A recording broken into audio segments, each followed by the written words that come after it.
पूजा से प्रसन्न नहीं हो सकते। आपकी प्रसन्नता पूजा से नहीं है। आपका पति आपको प्रेम करे, आप ये चाहते हैं, भगवान यही तो चाहते हैं कि मेरा भक्त मेरे से प्रेम करे बस। लेकिन आप तो पूजा में लगी रहती हो, फॉर्मेलिटी में लगी रहती हो। भगवान से सच्चा प्रेम करना सीखिए। क्या करना सीखिए? प्रेम। और जहां प्रेम है वहां माला हार पुष्पों की जरूरत नहीं। जहां प्रेम है वहां नारियल पैसे मिठाई की जरूरत नहीं है। प्रेम है तो मैं आपके घर आकर नमक रोटी खा सकता हूं। बेदुरानी के छिलके खाए भगवान ने, शबरी के बेर खाए भगवान ने। क्यों खाए? इन लोगों को पूजा करनी आती थी।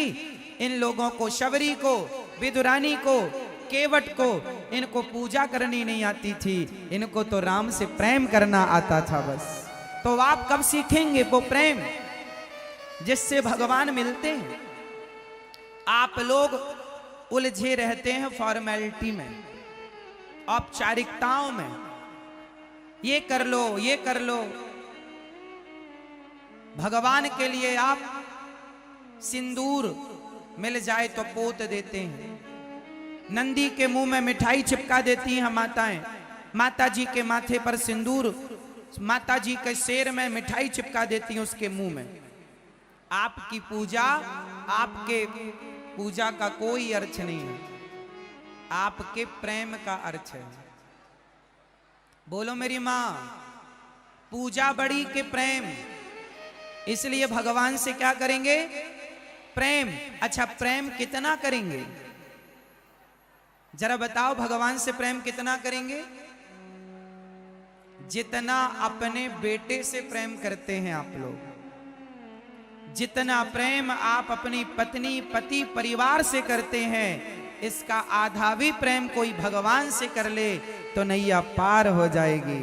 लेकिन क्या विडंबना है कि व्यक्ति संसार के लोगों से तो प्रेम कर लेता है, भगवान से प्रेम करने में आनाकानी करता है। लोग भगवान को पैसा चढ़ा देते हैं क्योंकि पैसा चढ़ाना सरल है, पर प्रेम करना कठिन है। हाँ या ना? आपसे मैं कहूं कि भगवान को 100 रुपए चढ़ा दो तो आप चढ़ा देंगे, लेकिन मैं कहूं कि भगवान से उतना प्रेम करो जितना अपने बेटे से करते हो, तो थोड़ा ये कठिन काम हो जाएगा। हाँ या ना? आप लोग सरल काम करते हैं। अच्छा, एक बात बताओ, जिनके चरण माता लक्ष्मी जी दबा रही हो, उन्हें धन की जरूरत है? अरे धन की जरूरत हम इंसानों को होती है, भगवान को नहीं। भगवान को आपके प्रेम की जरूरत है। अब प्रेम किसे कहते हैं? यदि आप कहो तो मैं प्रेम की परिभाषा आपको बता दूं। चलो बताओ, भगवान को क्या पसंद है? जोर से और जोर से। प्रेम। अब बताओ, प्रेम कहते किसे हैं? प्रेम की परिभाषा क्या है? जरा बताओ, क्या है प्रेम?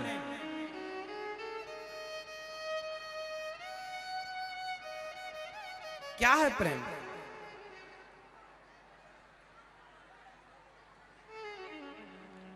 मैया, प्रेम क्या है?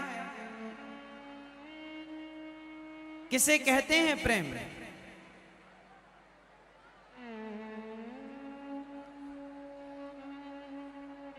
आजकल जो लड़का,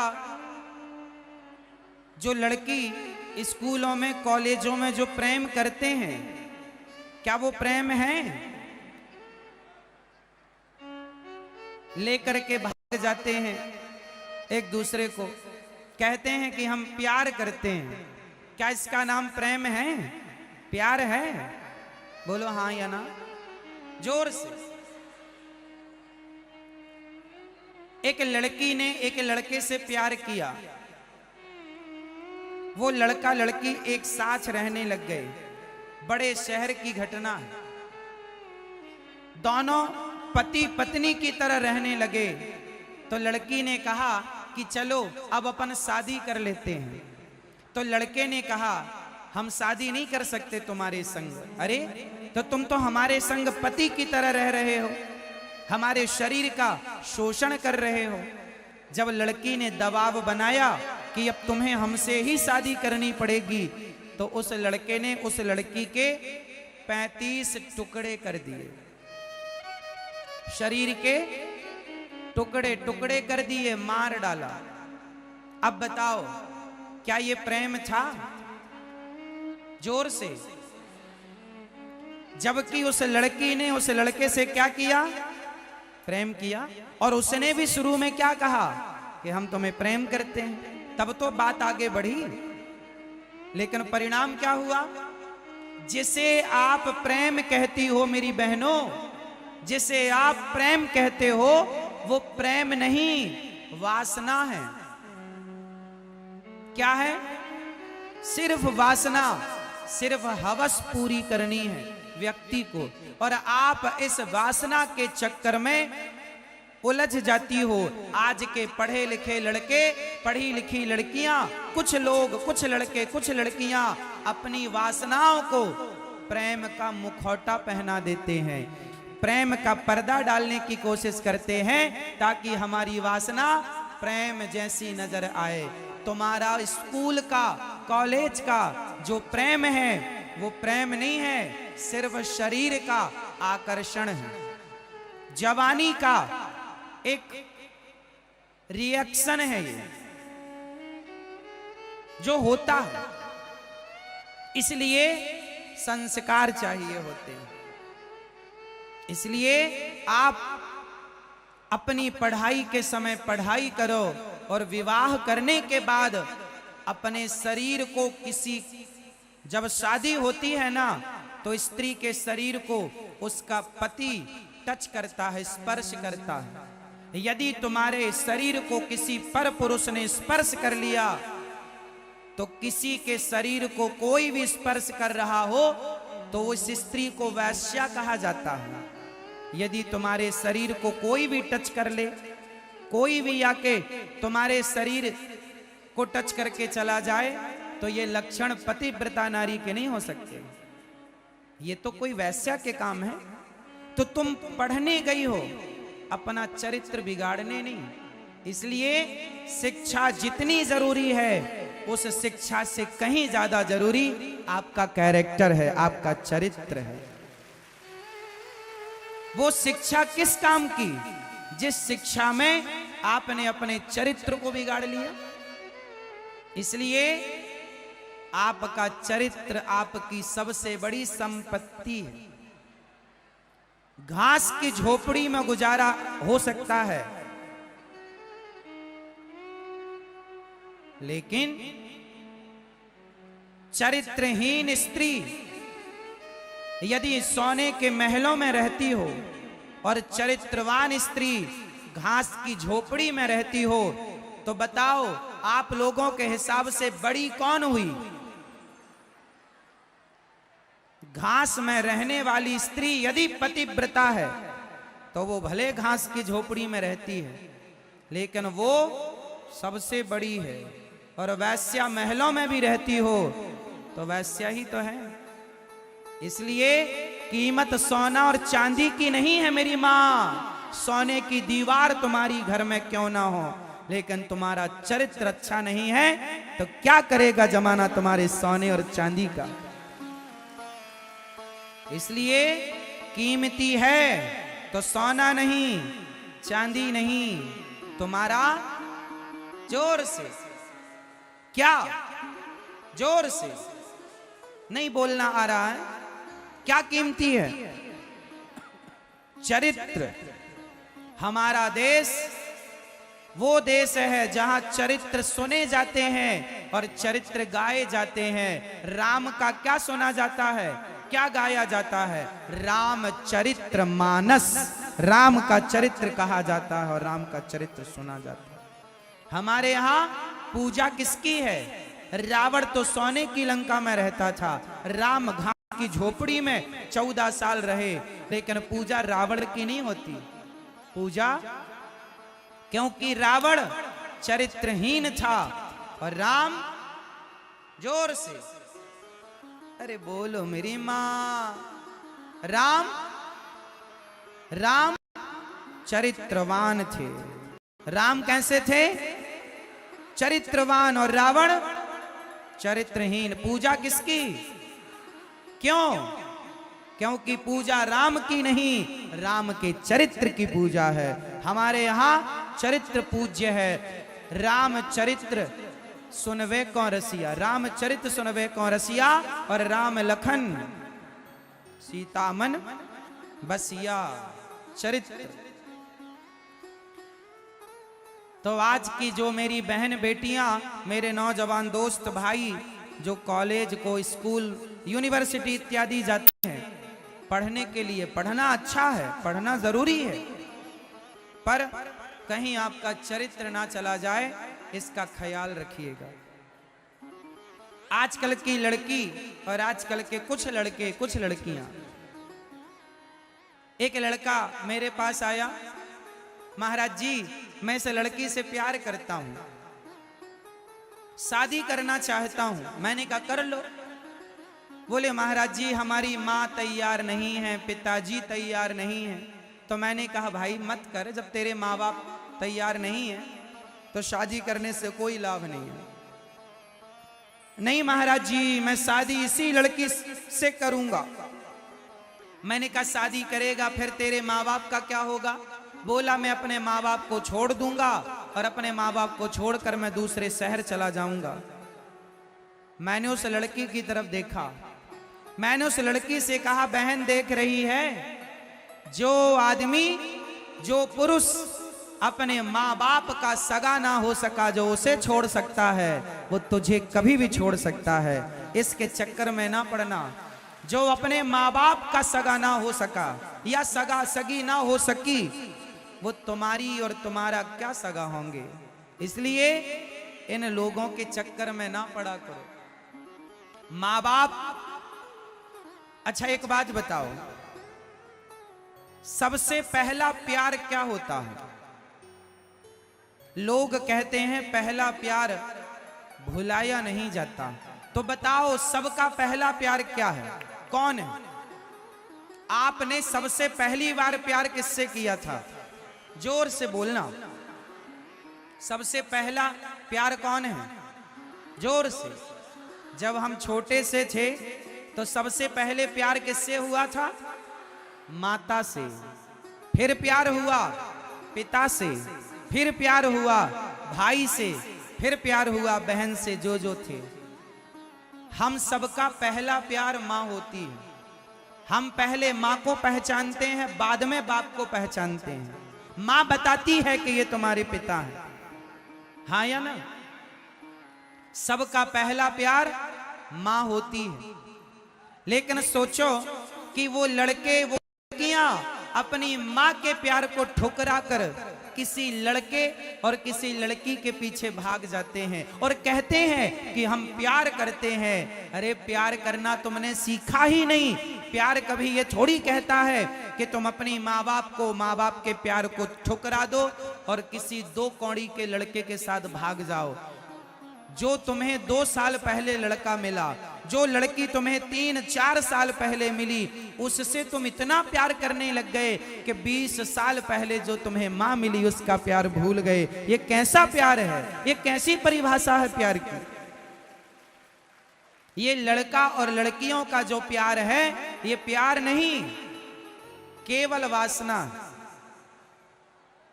इन्हें पता नहीं है कि सही क्या है, गलत क्या है।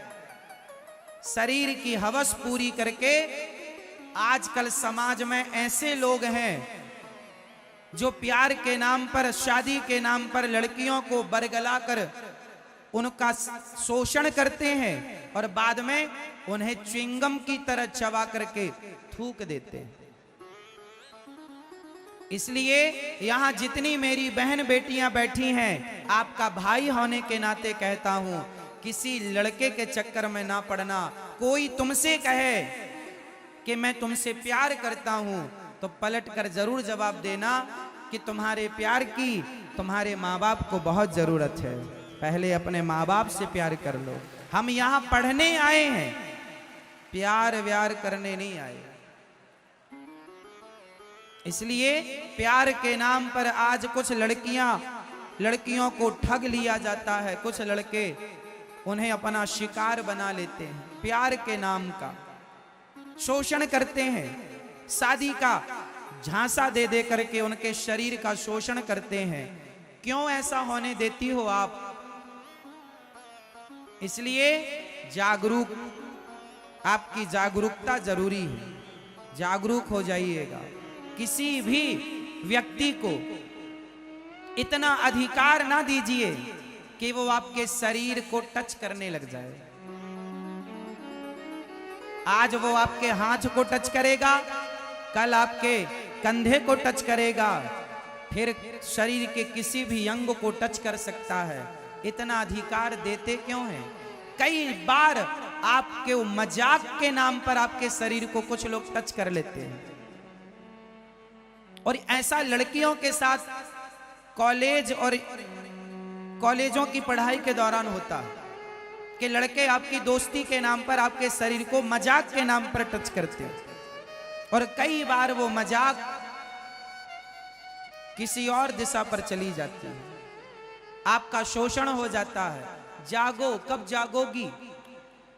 इसलिए जब तुम्हारा मन शादी का हो ना, माँ बाप से खुल के कह देना कि हमारी शादी कर दो। इसलिए हमारे पुराने जमाने में लड़की जब 18 साल की हो जाती थी, अब तो 21 साल कर दी सरकार ने, 21 साल की हो जाए तो शादी विवाह कर देना चाहिए। शादी के बाद भी लड़की पढ़ना चाहे तो ससुराल पक्ष पढ़ाए, यदि पढ़ना चाहे तो माँ बाप पढ़ा सकते हैं, ससुराल पक्ष पढ़ा सकता है।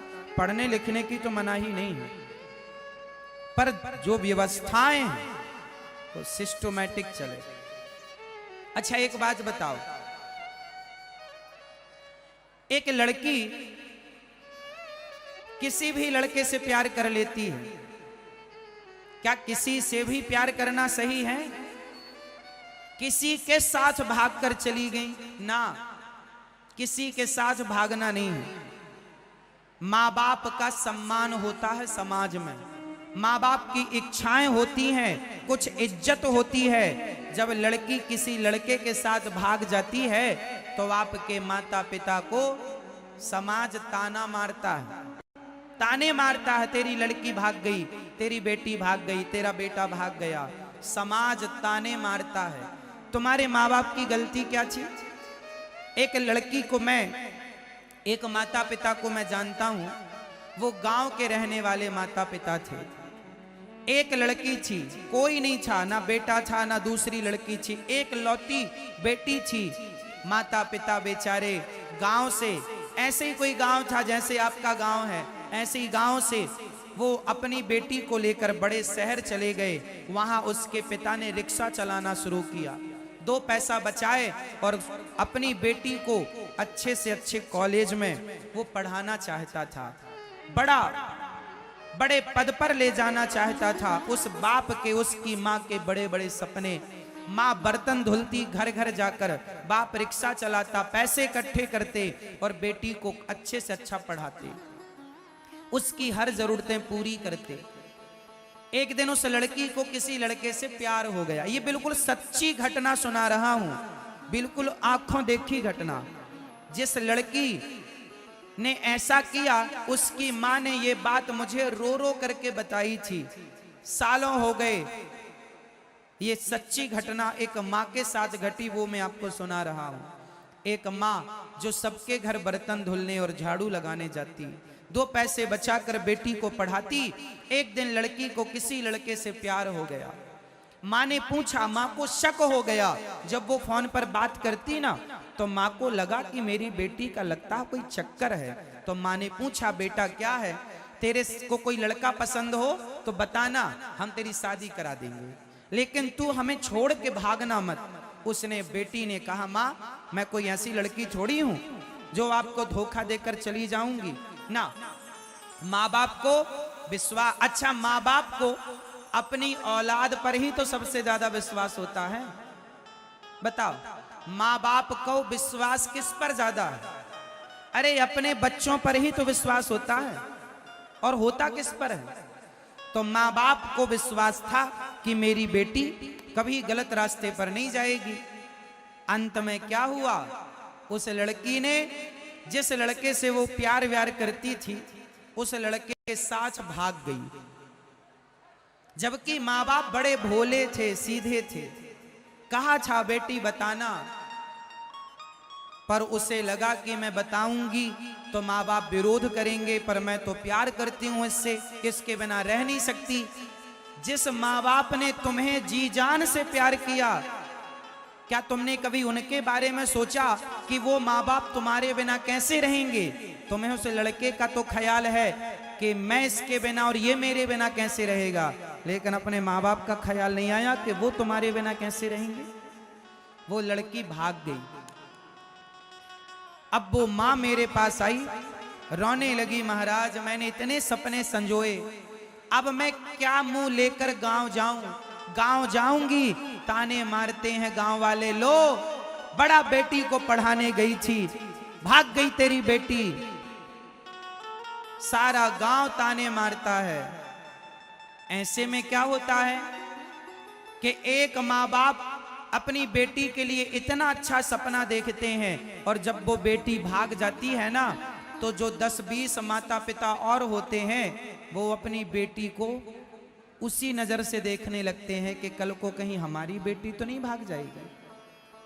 ऐसे में कुछ माँ बाप इस डर से अपनी बेटियों को पढ़ाते लिखाते नहीं कि तुम्हें चूल्हा ही तो फूकना। अरे हर माँ बाप चाहते हैं कि मेरी बेटी पढ़ लिख कर बड़ी बने, लेकिन कुछ बेटियों की गलती के कारण जो माँ बाप का विश्वास तोड़ देती हैं, तब एक मछली पूरे तालाब को गंदा कर देती है। उसी तरह एक लड़की जब गलत निर्णय लेती है, तो और सारे माँ बाप भी अपनी बेटियों को उसी नजर से देखने लगते हैं कि कहीं मेरी बेटी भी तो नहीं मुझे धोखा दे देगी। इसलिए कुछ माँ बाप अपनी बेटियों को पढ़ाते नहीं। इसलिए ये जिम्मेदारी हर बेटी की है, हर भारत की बेटी की, कि यदि माँ बाप ने आप पर विश्वास किया है तो प्राण चले जाएं तुम्हारे, पर माँ बाप के विश्वास को मत जाने देना। माँ बाप के विश्वास की रक्षा करना ये बेटी का धर्म है या नहीं? जोर से। यदि माँ बाप का धर्म है बेटियों को पढ़ाना, तो बेटियों का भी धर्म है कि वो अपने माँ बाप के विश्वास की रक्षा करें। बताओ ये बात सही है या गलत है? माँ बाप के विश्वास की रक्षा कौन करेगा? बेटा करेगा, बेटी करेगी। तुम ऐसा कोई गलत काम ना करना कि तुम्हारे माँ बाप को शर्म से सिर झुकाकर चलना पड़े। कुछ ऐसा पढ़ लिख जाना मेरी बहनों, कुछ ऐसा कर दिखाना कि आपके माँ बाप गर्व कर सकें कि ये मेरी बेटी है, ये मेरा बेटा है। प्यार व्यार के चक्कर में ना पड़ना। हाँ, एक गीत तो सुना होगा, प्यार व्यार का ज्यादा लफड़ा ना पाला करो।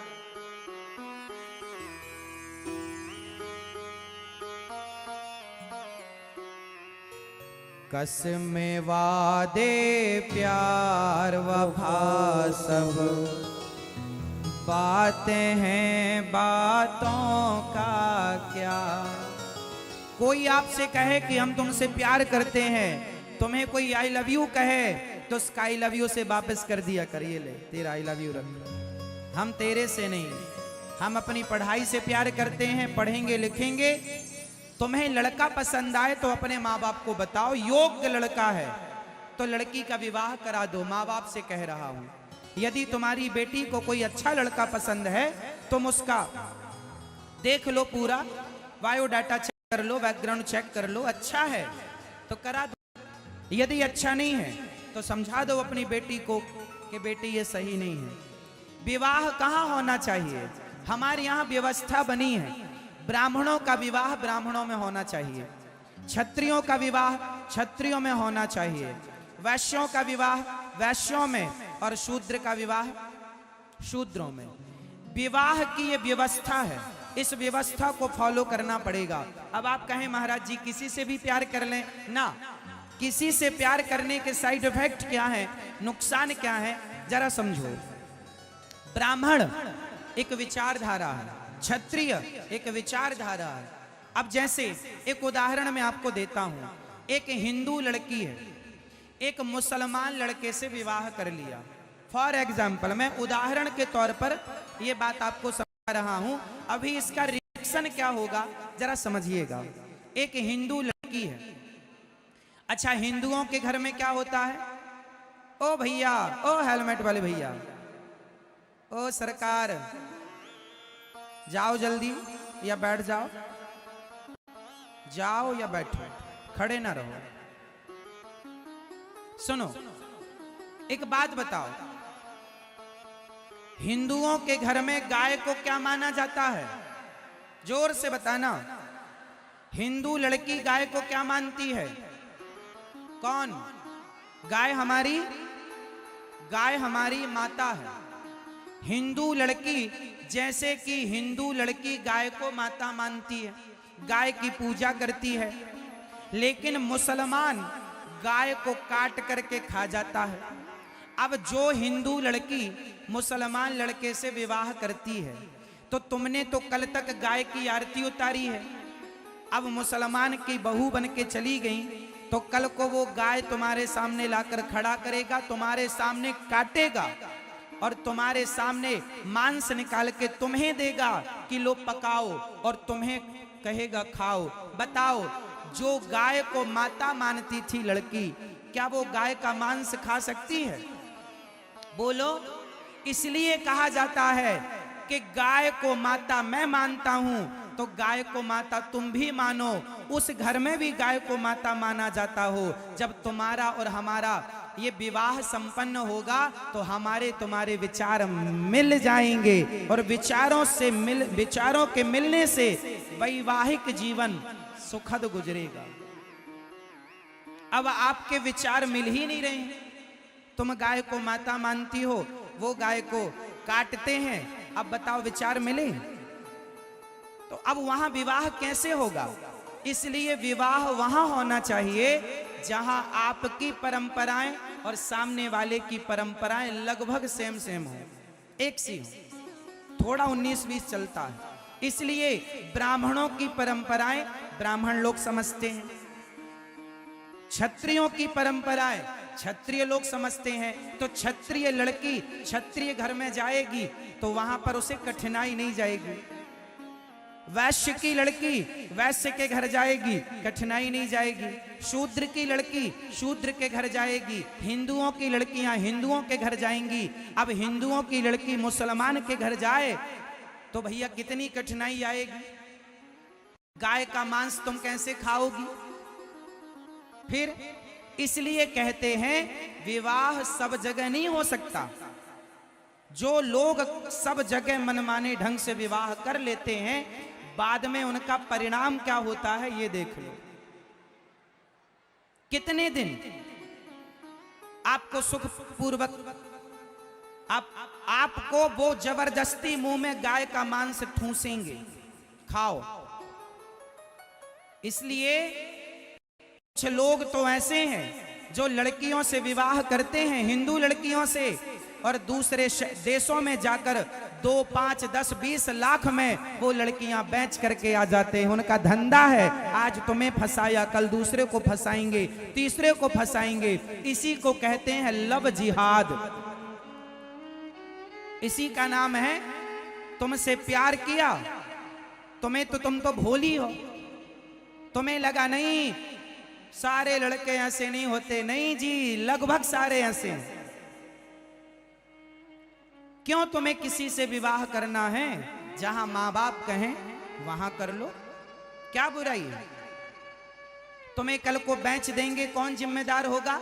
जिस देश में तुम्हें बेचा जाएगा, आज भी दुबई, अमेरिका, जापान, लंदन, इन देशों में भारत की तमाम वो लड़कियां हैं जो शादी के बहाने से कुछ लोग उन्हें बेचकर आ गए, और आज भी वो बर्तन धुल रही हैं और उनके शरीर का शोषण हो रहा है। वैश्याओं की तरह उन्हें वहां रखा जाता है। जो तुम